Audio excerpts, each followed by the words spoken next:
You are now tuned in to Dead Serious Entertainment. Please click like, subscribe, share, and ding the bell. Dead Serious Entertainment. Click like, subscribe, share. Don't get mad, get serious. Yo. This is your boy Katt, Johnz. Dead Serious Entertainment, Dead Serious Radio. This is another episode of All Black History, All Month. And they're on. Because I don't think I'm going to stop. I like doing this. I love Black history. I love our history.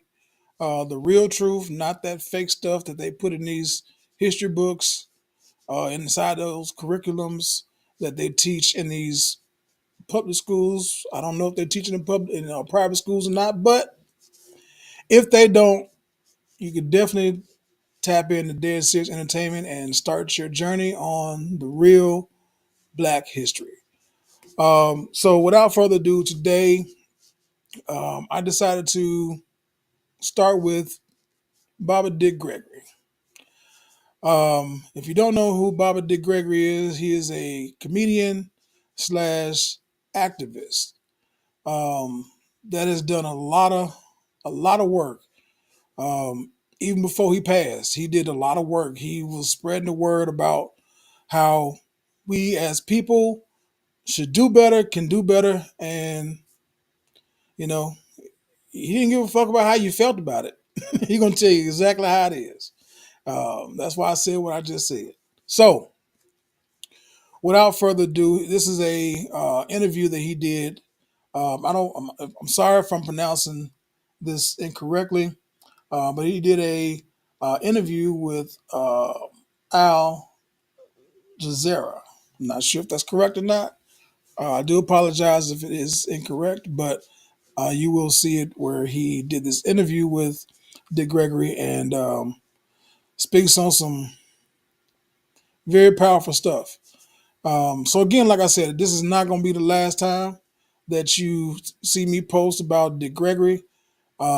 He's the person that turned me around on my journey and put me on the journey that I needed to be on the right path, because I had questions about certain things about life, religion, a lot of different things, man. And he shed light on a lot of it. I want to say my life is a lot better. I feel a lot better. I wake up with a smile on my face, because, hey, I woke up. In one interview, he said the Ku Klux Klan wake up every morning, but, they thank God too. You feel me? But we're going to get into that. And, but, this is a good thing that we're doing right now with Dead Serious Entertainment, Dead Serious Radio. Shout out to my cohorts, which is Jay Gatsby, the great one, Sweet and Sassy, Miss Keisa, and Lil Leland. Shout out to my boys, man, and the first lady of Dead Serious Entertainment. And shout out to my co-host, Unconscious Knowledge, even though he's not here today, but we're going to keep going. So I need you guys to pay attention to what he's saying, because it is very enlightening. And again, this is just the tip of the iceberg with him, with Dick Gregory.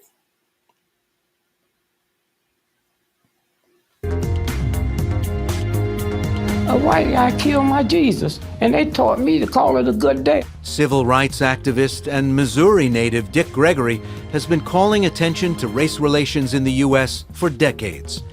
But the shooting death of a young black man on the streets of Ferguson, Missouri, is evidence, he says, that a strong black-white divide still exists in America. Here's a town that used to be mostly white, and now 70% black.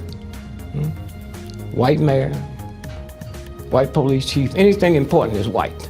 Gregory is uniquely placed to provide historical perspective. He was shot in the leg in the 1965 Los Angeles Watts riots, but he hasn't used violence to project his message. He's used comedy. Gregory was a headline performer. When America goes to war, they don't send no comics. They send some folks that barely can read and write. What?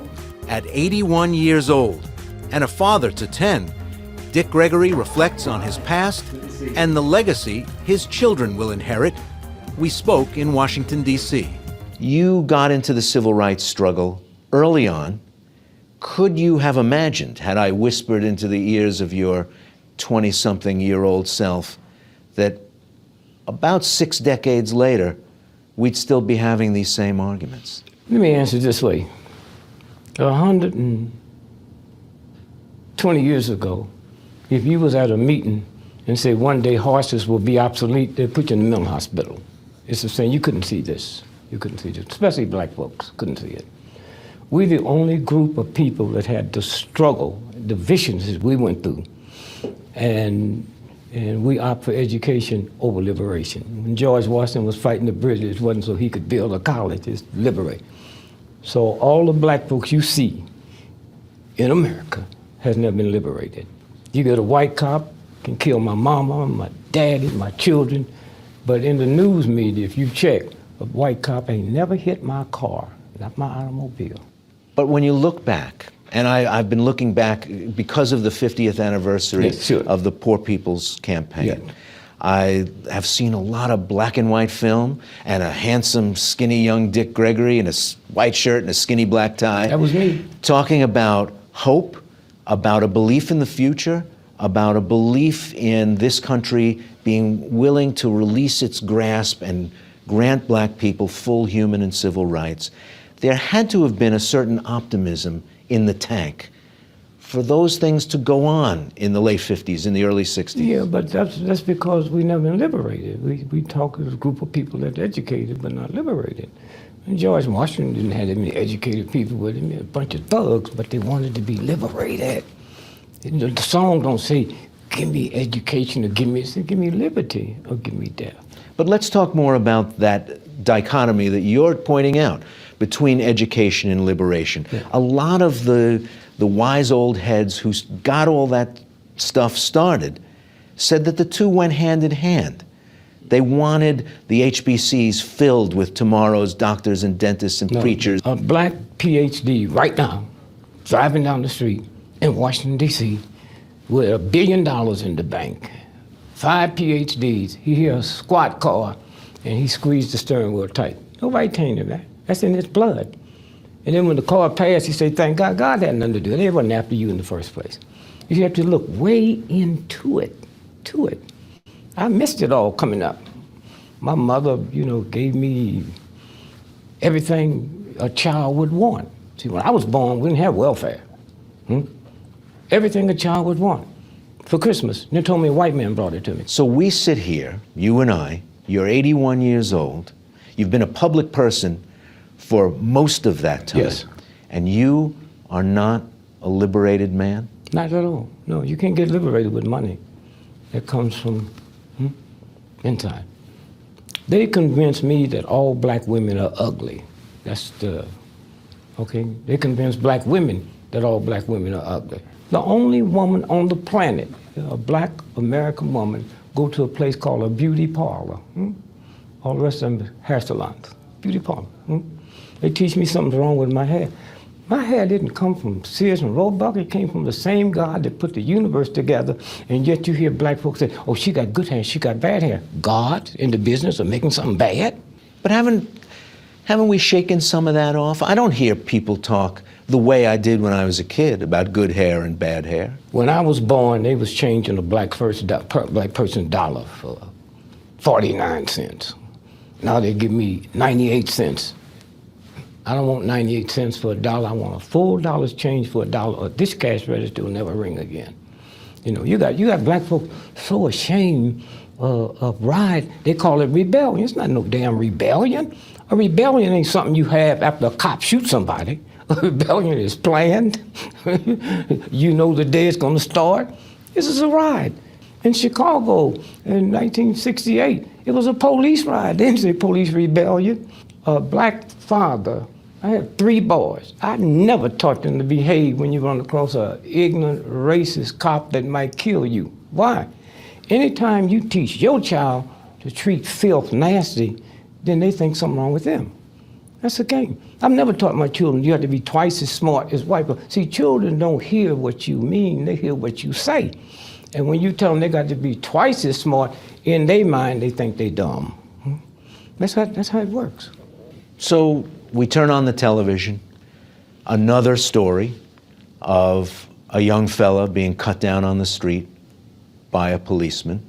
What's going on in Ferguson? You grew up in St. Louis and around there. Well, I've always told people, if you ever go to St. Louis, you got to sit your watch back for 3 hours. That's how far back St. Louis is.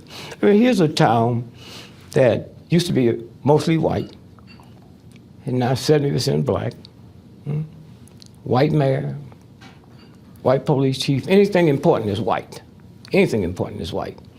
Police department with 53 blacks. So got to be something wrong before you got to that, you know. And now what I see is horrible coming out of there, because you wake up one morning and they tell you about this person has been shot. And you look at it, and then later the police chief showed the picture. He laid there for 4 hours, 4.5. Anytime there's a call that go out, shooting, cop, they don't know if the cop's in trouble. They sent all kind of equipment there. Nobody showed up. Nobody showed up. He lay there 4.5 hours. Then the cop just disappeared. Where he disappeared to, you know. The real black folks are saying, where'd they take him? Where'd they take him? Now, I can understand why you can't get a prosecutor to prosecute, because white prosecutors live in all white areas and they got to go get reelected every 4 years. They ain't about to go reelected every 4 years after putting a white cop in jail for killing a black. No, but I don't want to miss this point, because I think a lot of Americans don't understand the lack of trust, the lack of credibility of institutions, day-to-day institutions. Yeah. And in years of working as a street reporter, I have had black people tell me they don't believe anything from the police crime lab, from the lips of the mayor, from the head of the school board. An alternate narrative comes from the street time and time again. Why? One of the things I see different in this, and I've been in all of them, I got shot in Watts, is you got black folks now saying it's a conspiracy. What? Well, because the guy in New York, okay, right after the woman get beat up by the state trooper, so they never seen him come this close, so they think there's more to it than what it is. Right now in Ferguson, there are people talking about recalling the mayor or replacing him in the next election, doing something about that 6%, 7% turnout among black folks in Ferguson. Is that part of the answer? It sounds like you have so little trust that even if they put in a new council, a new school board, a new mayor, that won't even be a help. If the president of the United States go to New York tonight by himself, unannounced, he can't get a cab. Most powerful man in the world. Now, the problem with that, they had a black mayor. It didn't change. Didn't change. And it's simple to change. All you gotta do is put some decoy cops out there and a camera.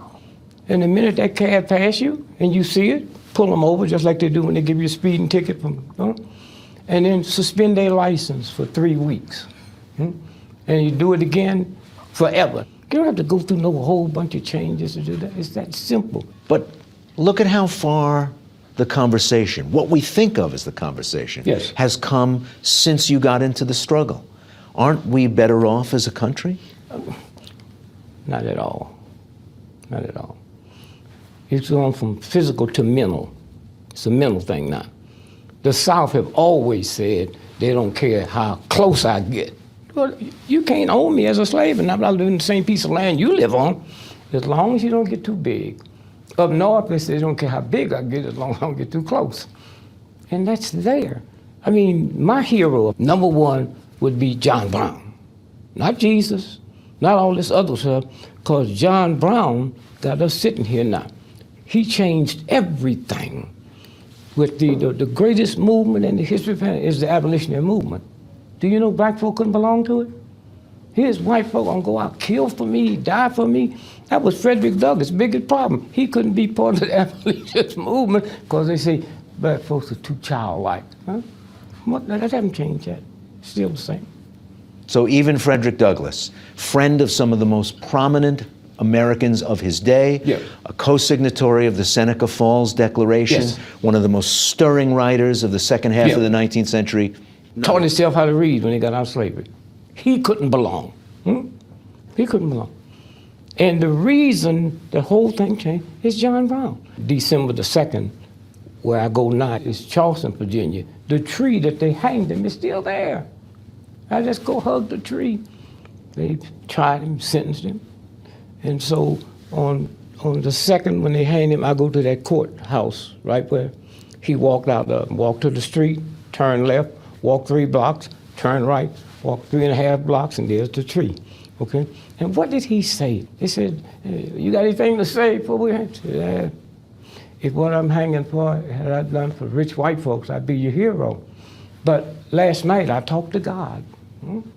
God told me to tell you, the Negro slave is gonna be free, but it's gonna be the biggest bloodbath in the history of the planet. Well, he was right about that. Yet we don't teach much about John Brown. Whether we're teaching early history yeah. to white kids, black kids, brown kids, we don't talk as much about John Brown as we do about Frederick Douglass, yeah, sure. Booker T. Washington, George yeah. Washington Carver, Jackie Robinson, yeah. Sojourner Truth, Harriet Tubman. He's pretty radioactive even now, even 150 yeah, years later. Sure. Because it's like a relay. The same people that was doing it then is doing it now. Let me tell you how messed up this thing is, man. A white guy killed my Jesus, and they taught me to call it a good day. I call it Good Friday. Once they get your mind, man, once they turn that around, it's incredible. Does the ability to make people laugh carry with it the ability to change the way people see the world and each other? You're watching Talk to Al Jazeera with Dick Gregory. Stay with us.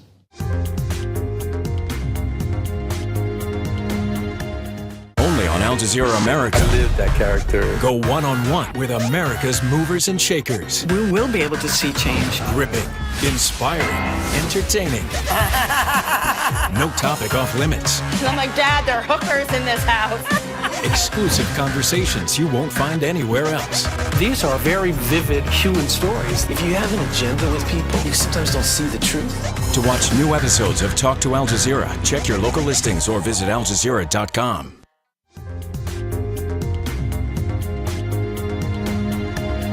I'm Ray Suarez, and this is Talk to Al Jazeera. My guest this week is civil rights activist and comedian Dick Gregory. None of what we've been talking about so far is very funny. Yet you were a comic for a long time, yes. and using humor to try to get people to think about these contradictions. No, don't do that to me. Oh, what were you doing? You tell me then. I would never believe you can change things through humor at all. I remember a New York Times reporter asked me in Chicago at a nightclub when I finished, how many of these white folk you think is laughing because they're guilty? You can ask them that. Being black, I know some black folks whiter than white folks are. You stop and think. When I go south, anytime I went south, I thought I could die.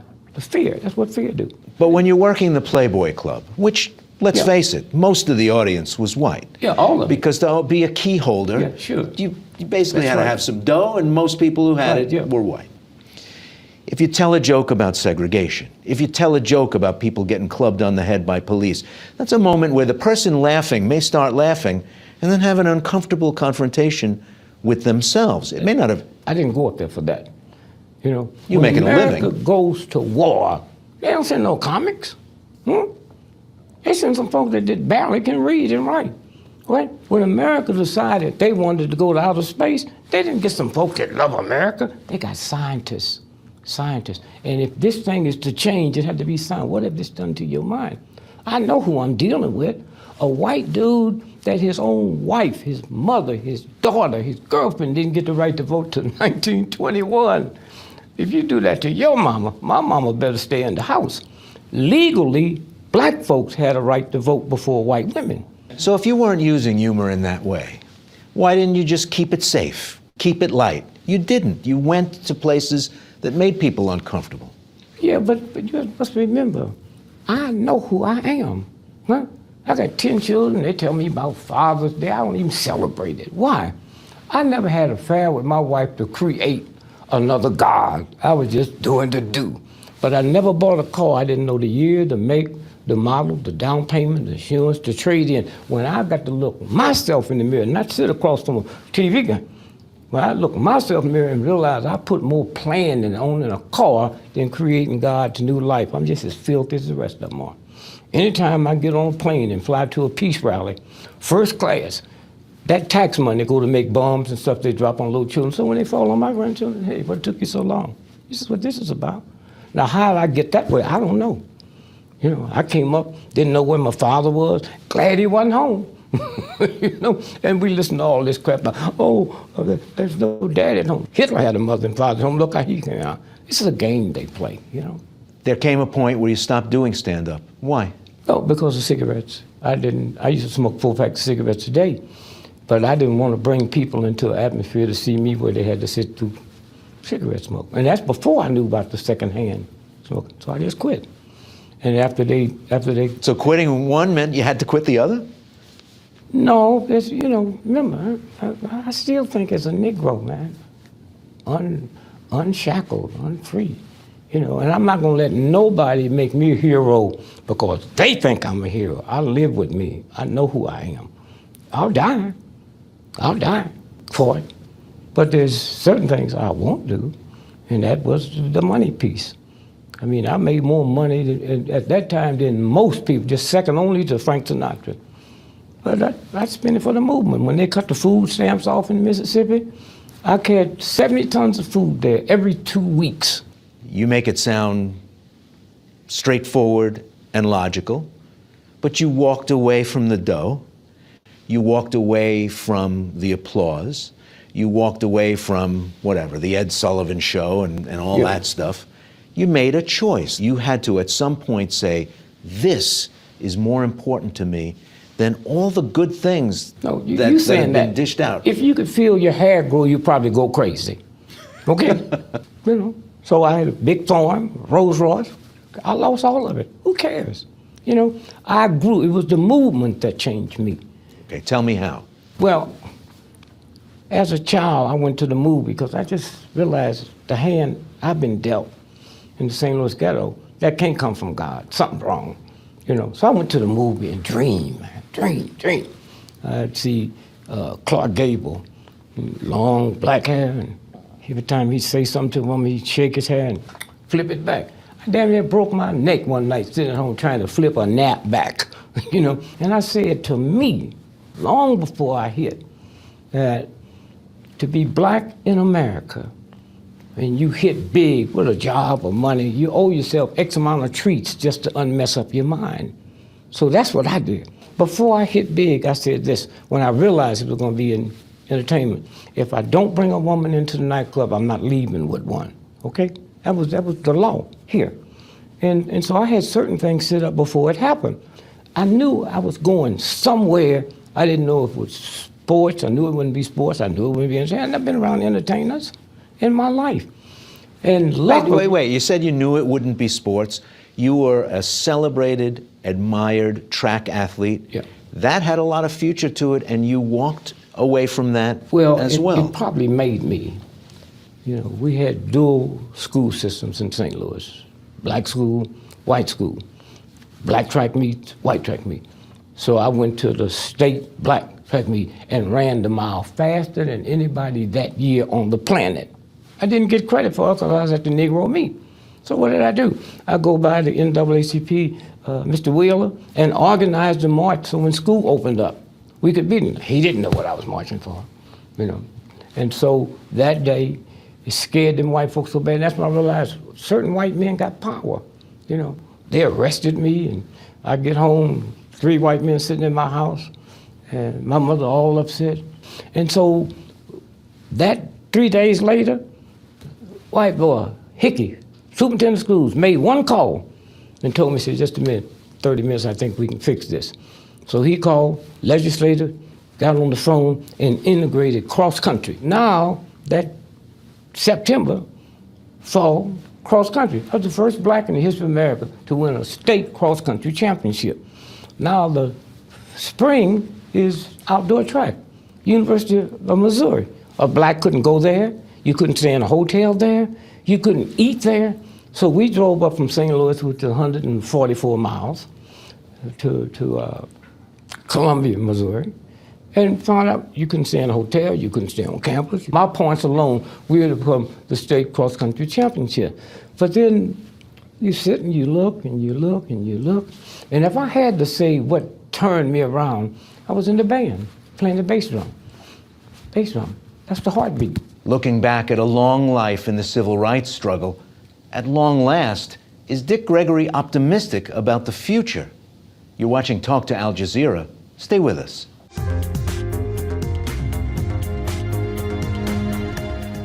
I've been asked to keep my voice down because we are so close to the ISIL position. Who is in charge? Are they going to be held to account? Right now we're following the research team into the fire. They are learning how to practice democracy. Just seen tear gas being thrown. Glad somebody care about us, man. Several UN workers were kidnapped. This is what's left of the hospital. It's a crime that's underreported. What do you think killed them? We're making history right now. Al Jazeera America.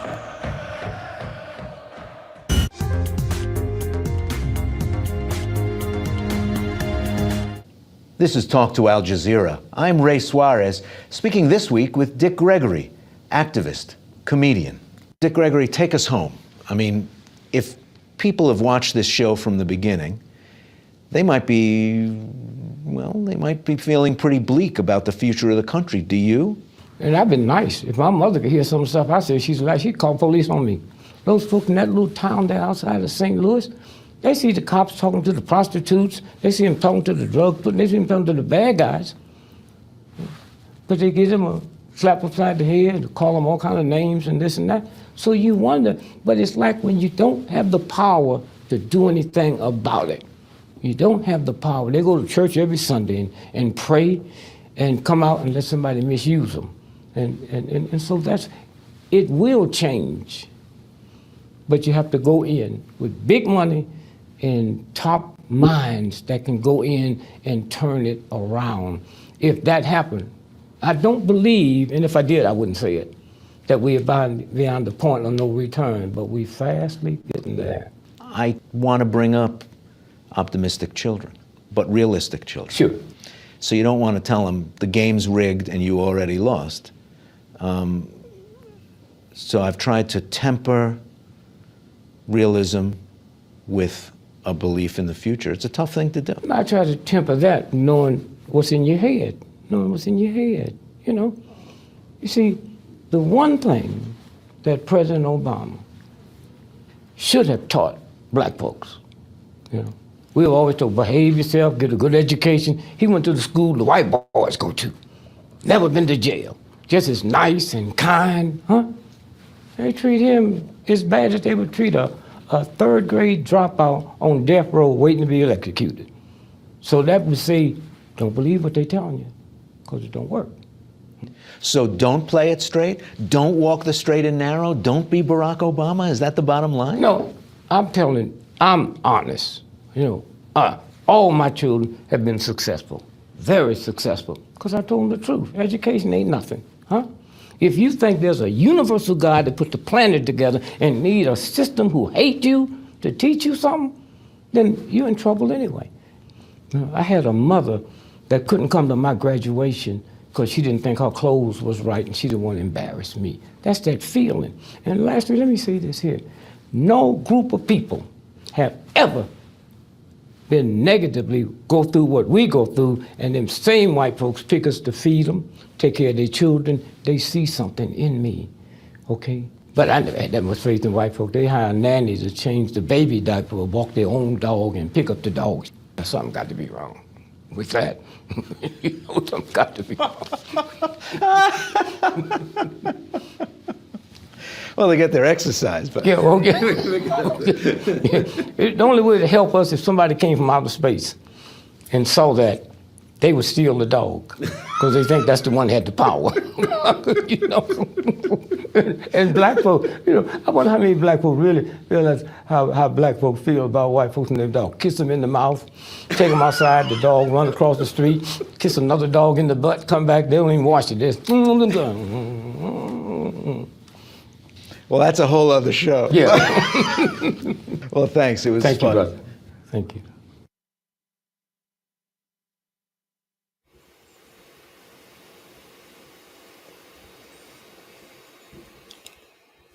Baba Dick Gregory. Man, rest on, sir. Rest on. We definitely lost a great one. But I will say he did great with his time. That's for sure. So shout out to his family. And everybody that knows about Dick Gregory. You know he was a real one. That's for sure, for sure. So tune in tomorrow for the next show, which will be another moment in Black history. This has been your boy Katt Johnz, Dead Serious Entertainment, Dead Serious Radio. Make sure you download the Dead Serious Radio app so you can hear some great music 24/7. Old school, new school, and we even do gospel on Sundays. Have a good one.